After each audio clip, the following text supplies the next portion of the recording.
Detrás del éxito masivo de La Gran Evasión había una tensión latente que nunca había salido a la luz. Hasta ahora, tras décadas de silencio, James Garner ha hablado por fin no solo de las cosas sorprendentes, sino también de las extremadamente personales que hizo con Charles Bronson durante el rodaje de la icónica película de 1963. ¿Cuándo empezó la tensión? ¿Qué la hizo durar tanto? Exploremos la verdad entre bastidores.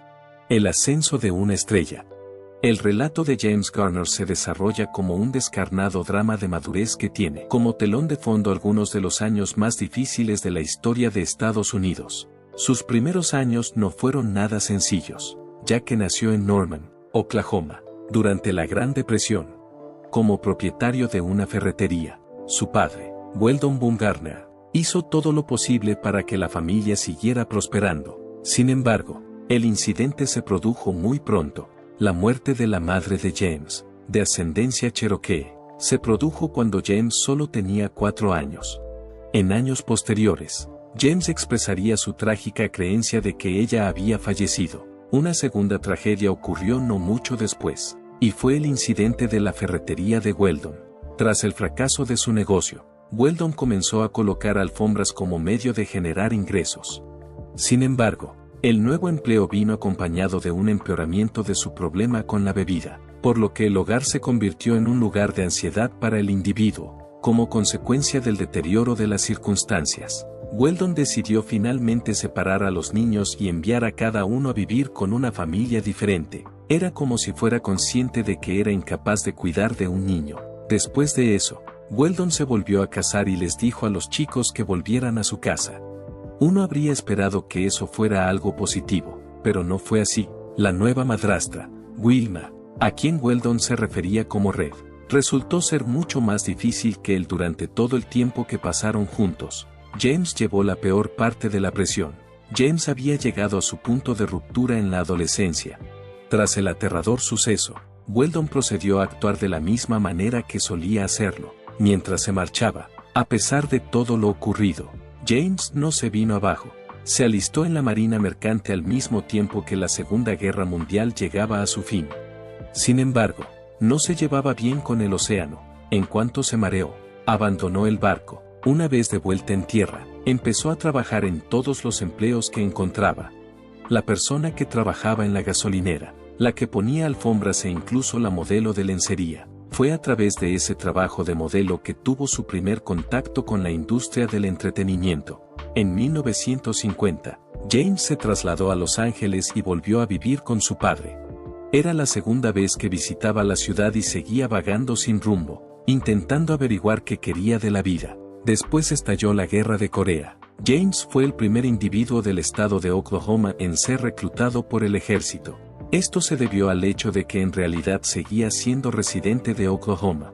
Estuvo desplegado en el extranjero con el 5º Equipo de Guerra de Regimiento de la 24ª División y participó en combates durante un periodo de 9 meses, lo que resultó extremadamente difícil. Los momentos intensos parecen sacados de una película, pero son reales y están llenos de emoción. Apenas 2 días después de llegar a Corea, sufrió un grave accidente mientras estaba de servicio, que dejó una profunda huella en su vida. Las peculiaridades de James eran evidentes incluso cuando estaba en plena lucha. Una noche, mientras estaba de guardia, olió a ajo en el aire y la fragancia le provocó una sensación de ardor en el estómago. Tenía mucha más aversión al ajo que a la cebolla. Le era posible identificar hasta el más mínimo rastro, incluso si una sartén no se había enjuagado bien. Enviaba la información a la siguiente persona de la fila, y su unidad estaba preparada gracias a su agudo olfato. Después de la guerra, James volvió a Los Ángeles y reanudó su actividad anterior de hacer trabajillos. Llegó un momento en que volvía a colocar alfombras, esta vez junto con su padre. Además, trabajaba como dependiente en una gasolinera, y fue entonces cuando intervino el destino. James fue presentado a un hombre llamado Paul Gregory, que le informó de que iba a lanzar una agencia de talentos. Cuando Paul vio a James, creyó que tenía aspecto de actor.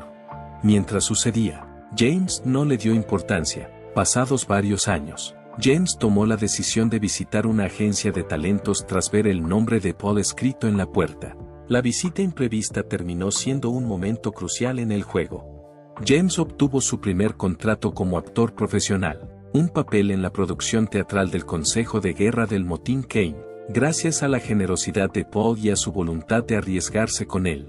Avancemos hasta el año 1957, cuando James Garner estaba de moda. Fue en ese año cuando debutó en televisión como Brad Maverick, el avispado personaje de la exitosa serie Maverick. También actuó junto a Marlon Brando en la película Sayonara. La comedia presentaba a Brad y a su hermano Bart mientras viajaban por el salvaje oeste en busca de dinero, participando en actividades peligrosas y entablando alguna que otra batalla de póker. De episodio en episodio, Garner interpretaba el papel de Brad, mientras que Jack Kelly hacía el de Bart. Los dos actores se turnaban en los papeles principales. Desde el principio, era evidente que James Garner era el intérprete más destacado. La combinación de su actitud tranquila y despreocupada con un humor sutil le hizo muy popular entre el público. A diferencia del vaquero pistolero convencional, él no lo era. Además de ser atractivo y brillante, no siempre se imponía en las batallas. Parecía que todo iba sobre ruedas durante las primeras temporadas. Durante este tiempo, Garner estaba en proceso de establecerse como una figura prominente en el género del western, que estaba experimentando un enorme crecimiento, pero entonces llegó el año 1960, y con él un obstáculo importante. A causa del evento convocado por el Sindicato de Guionistas de América, la producción en Hollywood se detuvo por completo. La mayoría de las series, incluida Maverick, dejaron de recibir nuevos guiones. Un dilema para Garner era que había firmado un contrato con Warner Brothers por un periodo de 52 semanas. Teniendo en cuenta lo grande que había crecido el programa, solo ganaba $1,250 cada semana, lo que no era mucho dinero. La productora llegó a la conclusión de que no tenían que pagarle porque no había guiones. Cuando Garner lo oyó, no lo aceptó. James Garner se posicionó porque estaba harto de ser utilizado como peón en el juego al que jugaba el estudio. Tuvo éxito en su demanda contra Warner Brothers por incumplimiento de contrato. Como resultado de la decisión del tribunal, ahora es muy evidente. El estudio no podía simplemente dejar de pagarle con su sueldo. Warner Brothers intentó arreglar las cosas negociando un nuevo acuerdo, pero Garner ya había tomado una decisión. Deseaba libertad. El tipo de libertad que le permitiría elegir sus propios papeles y trazar su propio camino. Por lo tanto, dejó a Maverick y se marchó. Por otra parte, ese no fue el final del camino para él ni para otros que vieron la actuación. Llegó entonces el año 1963. Tras su exhibición en los cines, La Gran Evasión se convirtió rápidamente en una de las películas bélicas más reconocibles de su época. No le faltaba de nada. Una narración que acelera el corazón y un reparto que parece un quién es quién de los pesos pesados de Hollywood se dan cita en esta película. Al frente de la organización estaba nada menos que Steve McQueen, el inigualable rey de lo cool. Fue la película que le catapultó al estrellato cinematográfico. Sin embargo, a pesar de que la acción en pantalla era realmente violenta, el verdadero drama tenía lugar detrás de la cámara, en particular entre Charles Bronson y James Garner, que eran dos de los personajes más importantes de la película. Por aquel entonces, Bronson aún no era el personaje duro por el que más tarde sería conocido en la gran pantalla. Siguió abriéndose camino en la jerarquía de Hollywood. Por otro lado, Garner ya disfrutaba de un alto nivel de logros gracias a su triunfo en el programa de televisión Maverick. Por lo tanto, cabría esperar que hubiera cierto respeto mutuo entre estos dos cuando se juntaron en el plató. Por otro lado, el propio James Garner afirma que esto no es ni de lejos cierto. Parece que la relación entre Bronson y Garner ha sido tensa desde el principio.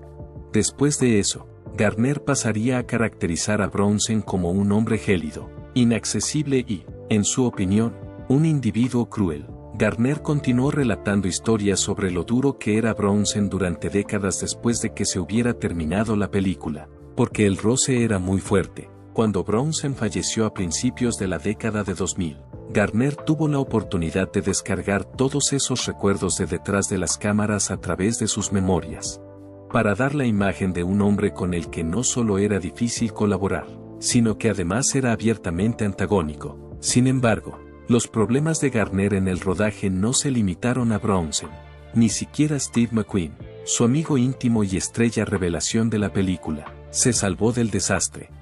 Garner reconoció que el ego de McQueen se descontroló durante el rodaje. Por otra parte, a pesar de que Steve pudo tener sus momentos de diva, Garner acabó atribuyéndolo a su entusiasmo por el trabajo y lo olvidó. Pero, ¿y Bronson? Durante toda una vida, esa tensión permaneció. Para entender mejor por qué las cosas se volvieron tan caóticas, es importante analizar la dinámica del reparto. Tensión irreconciliable. Mientras McQueen era el chico de oro, Garner era la estrella de la televisión que debutaba con confianza en la industria del cine. Bronson, en cambio, era el que aún tenía algo que hacer con su vida. Garner dijo que la actitud de Bronson no era fruto de su devoción por el personaje, sino que surgía de su deseo de mandar en el plató en todo momento. Además, eso provocó la irritación de un gran número de personas. Años más tarde, Garner contó una anécdota que realmente resumía todo lo sucedido. Una vez terminado el rodaje, invitó a Bronson a unirse a él en una amistosa noche de póker. Es muy probable que fuera un ofrecimiento de paz, o quizás simplemente un último intento de cortesía, pero las cosas fueron rápidamente de mal en peor. Bronson intentó retirarse de una apuesta que había hecho, y no solo con Garner, sino también con un joven tramoyista que no podía permitirse perder esa cantidad de dinero de ninguna manera. Garner no estaba de acuerdo, cuando tomó partido por el niño y exigió a Bronson que le pagara los $50 que le debía. La situación fue subiendo de tono. Bronson se enfureció, y ambos estuvieron a punto de llegar a las manos. Bronson no volvió a ser invitado a casa de Garner después de aquella ocasión. A partir de ese momento, su enemistad no pudo cambiar en modo alguno. Cuando La Gran Evasión se convirtió en una película aclamada por la crítica, la tensión no terminó. Charles Bronson declaró inequívocamente que nunca volvería a colaborar con James Garner, y no bromeaba. Sin embargo, Dios tenía otros planes para nosotros. A lo largo de varios años, los dos hombres se encontraron cenando juntos, cada uno con su esposa. Lois Clark fue acompañada por Garner, mientras que Jill Ireland fue acompañada por Bronson. Al instante, las mujeres parecían viejas conocidas, conversando entre ellas. Cuando se trata de los chicos, no tanto. Garner y Bronson se sentaron rígidos, sin apenas comunicarse entre sí, mientras intentaban pasar la velada sin reavivar el odio que se habían profesado fuera de la pantalla. Por otro lado, James Garner aún no había vivido el capítulo más asombroso de su vida. The Rockford Files se emitió por primera vez en televisión en 1974, y no tardó en convertirse en un fenómeno de masas. Sin embargo, no se trataba de un programa normal sobre un detective. Tenía un toque especial, un estilo propio. Jim Rockford es un investigador privado que tiene antecedentes penales, una caravana destartalada en la playa y una afición por meterse en problemas que la mayoría de la gente trataría de evitar. James Garner tuvo la oportunidad de interpretar al personaje de Jim Rockford, y lo hizo todo con ostentación, humor y ese Pontiac Firebird dorado, ahora icónico, que zumbaba durante el viaje. Una de las cosas que diferenciaba a la serie de otras de su género era el hecho de que Rockford no era como los héroes de acción estándar de la época. No era ni elegante ni glamuroso, sino más bien un individuo desaliñado, accesible y que en todo momento parecía tener un poco de mala suerte. Y lo más emocionante, era imprescindible que Garner hiciera todas sus acrobacias. No importaba si se trataba de persecuciones automovilísticas a alta velocidad o de peleas en aparcamientos. Él quería conservar las cosas tal y como eran. Por eso no había dobles de acción. Todo lo que hacía falta era Garner, un coche y mucha determinación. Sin embargo, The Rockford Files se centraba más en las persecuciones de coches y en los giros creativos de la historia que en las peleas. Lo de las acrobacias no era ninguna broma. Desde el principio de su carrera en la industria cinematográfica, Garner había ido perfeccionando su talento al volante y, cuando llegó Rockford, ya era todo un profesional. Por otro lado, a medida que avanzaban las temporadas, el desgaste físico de realizar todas esas proezas empezó a pasarle factura cada vez más. Con el paso del tiempo, sus rodillas, su espalda y todo lo demás empezaron a fallar. Al llegar a la sexta temporada, su médico le dio una información desfavorable. Era necesario que bajara el ritmo. En ese momento, Garner se dio cuenta de algo. En caso de que fuera incapaz de realizar las hazañas les sería imposible seguir existiendo como Jim Rockford. Igualmente, la NBC era consciente de ello. Sin él al frente de la acción, había pocas razones para continuar con el programa, sobre todo teniendo en cuenta los crecientes costes de producción. Además de todo eso, Garner estaba experimentando mucho más que simples molestias corporales. Estaba inmerso en una batalla legal con la NBC, en la que intentaba obtener una parte de los ingresos de las repeticiones. Simultáneamente, fue sometido a una importante operación de corazón, a pesar de que fue un periodo difícil para él tanto en el plano profesional como en el personal. Demostró el gran esfuerzo que había realizado para que The Rockford Files fuera un éxito. Otro dato de interés es que la producción de la obra no fue barata. ¿Qué pájaro es ese? Durante el rodaje, se dañó con tanta frecuencia que tuvieron que repararlo muchas veces en cada temporada. Además, el gasto de las reparaciones después de casi cada incidente es un factor importante. Cuando se tuvieron en cuenta los crecientes presupuestos de los actores invitados y las secuencias más ambiciosas, la NBC empezaba a sentir la presión sobre sus finanzas. Sin embargo, la serie tiene un cierto encanto del que los espectadores no se cansaban. Cada episodio empezaba con una broma sobre un contestador automático, una de las peculiaridades que más divertían a los fans. Rockford no cogía el teléfono en ningún momento. En su lugar, cada vez que llamabas, recibías un mensaje único que solía ser divertido. Los autores empezaron a solicitar sugerencias a cualquiera que trabajara en el edificio de la NBC, ya que cada vez les resultaba más difícil idear nuevos gags semanalmente. Además, entre bastidores se utilizaba una gran habilidad. En esta serie, David Chase, que más tarde desarrollaría Los Soprano, contribuyó a la escritura. Mac Post, el mismo que posteriormente dio al mundo el tema musical de Ley y Orden. A pesar de toda la confusión que había entre bastidores y del desgaste físico que le estaba causando, The Rockford Files siguió siendo uno de los programas favoritos del público. No fue solo un regreso a la televisión para James Garner, fue toda una declaración de intenciones. Tras Maverick, quedó patente que aún poseía el encanto, la garra y esa chispa que no se le podía negar. Por otra parte, a diferencia de sus primeros años, empezó a cansarse de hacer sus propias escenas de riesgo. Con el paso del tiempo, el número de lesiones aumentó, y al final, no solo se vio afectada su salud, la tensión aumentó por la espiral de gastos de producción. ¿Cuál es el resultado final? En este punto, el programa había terminado, no porque los espectadores dejaran de verlo, sino porque acabó siendo demasiado para ellos. Por otro lado, Garner no estaba dispuesta a bajar el ritmo.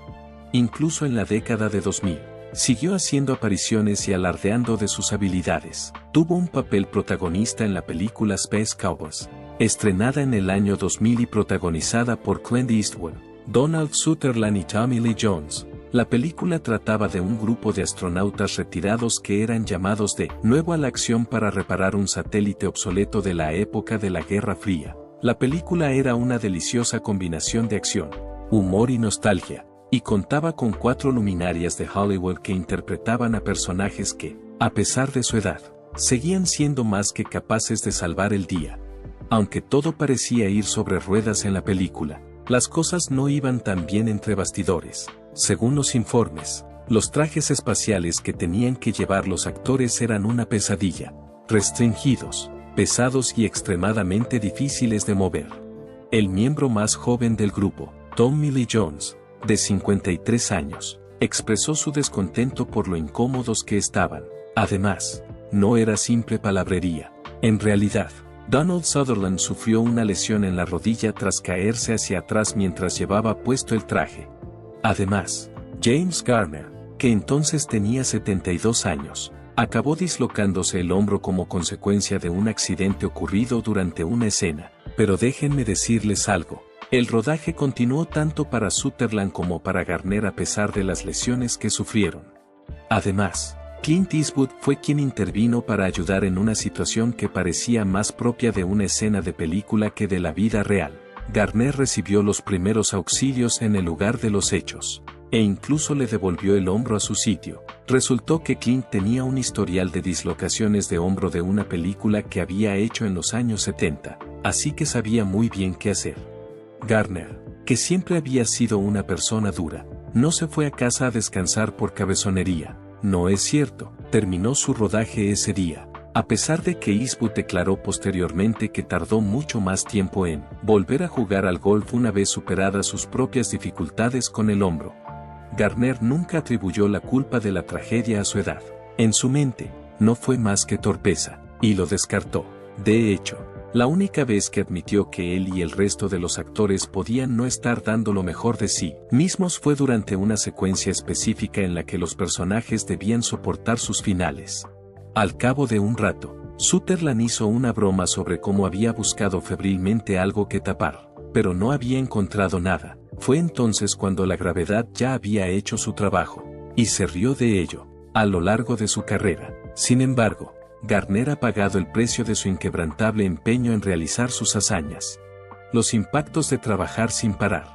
Las dolencias crónicas, sobre todo en las rodillas y la espalda, eran el resultado de años de trabajo en secuencias de acción y haciendo comedia física. Fue al llegar a sus últimos años cuando acumuló todas esas lesiones. Durante 5 años se sometió a varias intervenciones quirúrgicas, incluidas operaciones de rodilla, en todos y cada uno de los años sabáticos de su carrera como actor. En algún momento, se vio obligado a dejar de realizar hazañas por completo, ya que era incapaz de seguir haciéndolas. No fueron solo sus rodillas y su espalda las que se vieron afectadas. Durante el año 1988, Garner se sometió a una operación para eliminar una obstrucción de su corazón. Tras sufrir un pequeño derrame cerebral en 2008, se sometió a otra intervención para tratar su dolencia. El desgaste físico y mental de interpretar a Jem Rockford durante 6 duras temporadas fue considerable. A pesar de ello, perseveró en todo con la misma tenacidad y voluntad que le permitieron convertirse en una celebridad. En respuesta a una pregunta sobre por qué había decidido finalmente alejarse de Rockford Falls, Garner reveló que una sola lesión había provocado una reacción en cadena de lesiones. Un acontecimiento preparó el camino para otro. Al cojear de una pierna, le causó dolor en la otra. Su espalda empezó a resentirse. La medicación que tomaba le provocó molestias estomacales y, por último, incluso afectó a su estado de ánimo. Era el tipo de efecto gradual que se produce cuando se somete al cuerpo a esfuerzos durante décadas sin tomarse un descanso. Luchó contra una sinusitis que persistió durante 4 años. Ni siquiera la medicina pudo aliviar el dolor, provocado por un crecimiento óseo que obstruía uno de sus senos paranasales. Sencillamente, era un problema más con el que tenía que lidiar. Siempre inquieto, este malestar está siempre presente. Un número significativo de personas opina que la ansiedad también fue un factor en sus problemas de salud. Fue durante los años 70, cuando atravesaba un periodo muy difícil en su trabajo, e incluso pasó por un periodo de separación de su mujer. Garner afirmó que, durante esos periodos, iba y venía entre Canadá y una propiedad arrendada en el valle. Lo hacía para gestionar mejor su tiempo. Sin embargo, insistió en que las separaciones no se debían a problemas de pareja. En algún momento, Garner y su mujer lograron reconciliarse y siguieron juntos hasta su fallecimiento en 2014. En algún momento, Garner y su esposa pudieron hacer las paces y siguieron juntos hasta su fallecimiento en 2014. Fue un ataque al corazón lo que finalmente le llevó a la muerte a los 86 años. Al año siguiente, en octubre de 2021, llegó su esposa. 7 años después, James Garner nunca dejó de ser la combinación de dureza, humor y corazón que la gente ha amado durante décadas, incluso con todo lo que le ha pasado.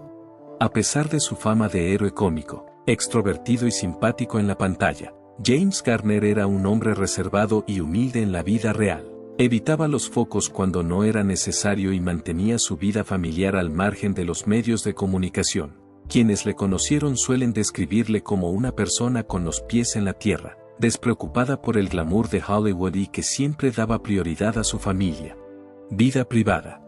Garner solo estuvo casado una vez, con Lois Josephine Flashman Clark, una mujer que no tenía nada que ver con el mundo del espectáculo. Se conocieron en una fiesta en julio de 1956 y, tras solo 16 días de conocerse, Garner le propuso matrimonio. La pareja se casó el 17 de agosto de ese año. A pesar de sus diferencias de personalidad y religión, Garner se crió como protestante en Oklahoma. Landois era judío y creció en la moderna Los Ángeles, pero como Garner dijo una vez con una sonrisa cómplice, éramos completamente diferentes, pero ella me hacía reír. Y eso fue suficiente para saber que tenía a la persona adecuada. El viaje de novios costó unos modestos $77, dijo irónicamente una vez en una entrevista con Tipo, pero para él, lo importante no era el lujo, sino la compañía. Lois se convirtió en el mayor apoyo en la vida de Garner, alguien que siempre le apoyó, incluso en los momentos difíciles de su carrera. Cuando se casaron, Lois tenía una hija llamada Kimberly, que entonces tenía 9 años y se estaba recuperando de una poliomielitis. Garner no solo fue un marido devoto, sino también un padrastro responsable. La pareja tuvo más tarde una hija, Greta Gigi Garner, nacida el 4 de enero de 1958. Gigi estudió más tarde arte y probó suerte en el mundo del espectáculo, pero siempre mantuvo una estrecha relación con su padre, al que a menudo llamaba su héroe anónimo. Aunque Garner y Lois mantuvieron un sólido matrimonio que duró casi 6 décadas, también experimentaron periodos de separación. El primero fue en 1970, un breve periodo de unos 3 meses, cuando Garner tuvo dificultades en su carrera y necesitó tiempo para vivir solo y pensar. El segundo, en 1979, duró más, ya que Garner estaba rodando varios proyectos seguidos y tenía que hacer frente a presiones laborales y lesiones físicas, pero en ambas ocasiones, el amor y la comprensión volvieron a unirles. Se reunieron oficialmente en septiembre de 1981 y desde entonces no se han separado. Garner rara vez hablaba mucho de su vida personal, pero cuando hablaba de Lois, sus ojos siempre se iluminaban con profunda gratitud. Nadie es perfecto, dijo una vez, pero si puedes encontrar a alguien con quien quieras volver a casa todos los días, eres afortunado. Yo tuve suerte. Lois sigue con él, su compañera, su confidente y el testimonio de un amor que ha resistido todas las tormentas de Hollywood. James Garner no solo es un icono del cine y la televisión estadounidenses, sino que también es conocido en el mundo de las carreras como un auténtico piloto enamorado de la velocidad y la ingeniería. Su pasión por los coches de carreras es algo más que un pasatiempo pasajero. Para Garner, es parte integrante de su vida. Garner despertó su amor por el automovilismo en la década de 1960, cuando fue elegido para el papel protagonista de Tyrion en la famosa película Grand Prix, 1966.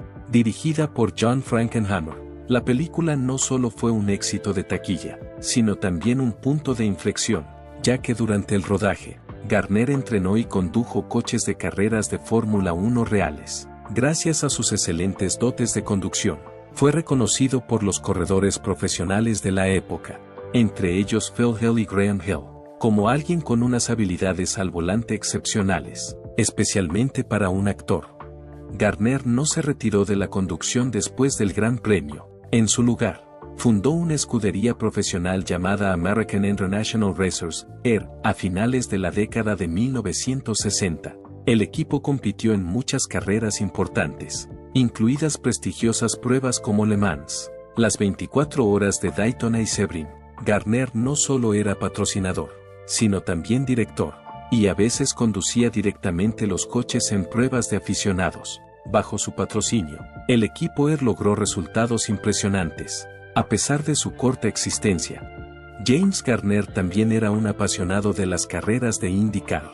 Era un habitual de las 500 millas de Indianápolis, a las que asistió casi todos los años durante décadas. Su amor por este deporte era tan grande que fue invitado a ser comentarista honorífico y presentador de varios eventos televisivos relacionados con las carreras. A lo largo de su carrera de más de medio siglo, James Garner ha mantenido un comportamiento tranquilo, elegante y sereno, cualidades que también son evidentes en su deporte favorito, el golf. Para Garner, el golf no es solo un pasatiempo, sino una parte esencial de su vida espiritual, donde encuentra el equilibrio en la acelerada vida de Hollywood. Garner empezó a jugar al golf al principio de su carrera y enseguida se sintió atraído por la combinación de técnica, paciencia y estrategia que ofrece este deporte. El golf me enseñó muchas cosas: concentración, disciplina y, sobre todo, paciencia, dijo en una ocasión. Aunque nunca se consideró un gran golfista, Garner mantenía un handicap bastante bueno y era respetado por sus compañeros por su dedicación y respeto a las reglas del juego. Garner tenía un estrecho círculo de colegas actores y empresarios aficionados al golf, entre ellos Clint Eastwood y Jack Lemmon. También era miembro honorario de varios clubes de golf de California y Hawái, a los que acudía los fines de semana o después de terminar una película. Su amor por el golf también quedó reflejado en su autobiografía, The Garner Files, 2011, donde relataba preciosos recuerdos de campos de golf en los que sentía el sentido de la vida. Incluso después de sufrir una lesión medular durante el rodaje de una película a principios de los 80, Garner consiguió recuperarse para poder seguir jugando al golf, demostrando que no era solo un hobby, sino una verdadera pasión. James Garner tuvo una vez un sueño muy diferente, convertirse en futbolista profesional. Con su musculatura, su impresionante estatura y su inflexible espíritu competitivo, Garner era un atleta prometedor en el deporte más famoso de Estados Unidos. Esta pasión comenzó cuando cursaba el bachillerato en Oklahoma, donde el fútbol americano era casi una parte indispensable de la vida escolar. Garner jugó como quarterback en el equipo de fútbol americano del Norman High School, y pronto destacó por su velocidad y agresividad en el campo. Tras graduarse, recibió una beca deportiva para la Universidad de Oklahoma, donde el legendario entrenador Bud Wilkinson dirigía el equipo. Sin embargo, la carrera deportiva de Garner tuvo que terminar antes de lo esperado. Durante un entrenamiento, Garner sufrió una grave lesión de rodilla, una lesión que más tarde describió como un punto de inflexión que me hizo echar la vista atrás en todo. La lesión le obligó a abandonar sus sueños deportivos, dejar la universidad y buscar un nuevo camino, aunque le llevó a una carrera como actor. Su amor por el fútbol nunca decayó. A lo largo de su vida, Garner siguió siendo un devoto seguidor del fútbol americano, especialmente de los Sooners de Oklahoma, equipo en el que estuvo a punto de jugar. Veía regularmente los partidos, los comentaba con entusiasmo con sus amigos y no podía ocultar su emoción cuando su equipo ganaba a lo grande. Muchos colegas recordaban que, cada vez que había un partido importante, a menudo había que ajustar el horario de rodaje de Garner para que pudiera ver los 4 cuartos completos. Esa pasión también se reflejó en algunos papeles de Garner, especialmente cuando participó en la serie de televisión The Rockford Files. En un episodio, el personaje Jim Rockford mostraba claramente su amor por el fútbol, un pequeño pero sincero detalle que reflejaba la personalidad de Garner en la vida real. También ha participado en eventos futbolísticos para recaudar fondos y ha sido invitado de honor en varios partidos importantes de la NCAA. La vida de James Garner no es solo la historia de una estrella de cine de talento, sino también el viaje de un hombre resistente que aprecia los valores sencillos y siempre guarda su pasión en el corazón. A pesar de los muchos retos, siempre vive con optimismo y humildad y disfruta de cada momento con su familia, sus amigos y las cosas que ama. Le agradezco que lo haya visto ya. Para saber más, vea el video que aparece a continuación en su pantalla.